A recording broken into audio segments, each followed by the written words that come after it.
Tonight, a debate on a bill for rights for teachers. Lawmakers want to give educators more protections, while others fear the bill would have unintended consequences. Our Wisconsin State Capitol Bureau Chief Vanessa Kelson has the latest from the public hearing. If a student interrupts a class for more than 10 minutes, lawmakers want to give teachers the protected right to be able to remove that kid from the classroom and notify classmates' parents about the incident. People are continuing to bring up the issue, but it is not being addressed because of fear of folks being upset. Republican State Senator Rachel Cabral-Caveira says teachers need protection from violent or disruptive students.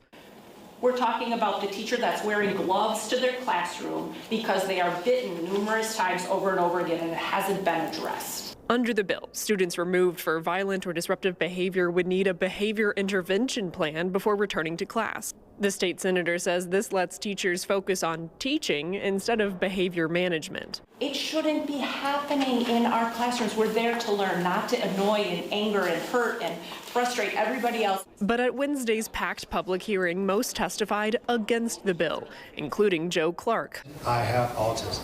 A pharmacist with a PhD in chemistry. Clark says this bill doesn't protect students with disabilities who are bullied to the point of an outburst. This bill makes it easier to remove children with disabilities from the classroom and harder for their families to get them back into the classroom. Other critics of the bill worry notifying every parent in a classroom about disruptions may create a target on struggling kids. That in fact increases the likelihood that there is more identification of that particular student as being a problem, not only by a teacher and other students, but by now a group of parents. The bill will still need to make it out of the Senate Committee on Education before it can head to the Senate floor for a vote. From the Wisconsin State Capitol, Vanessa Kelson.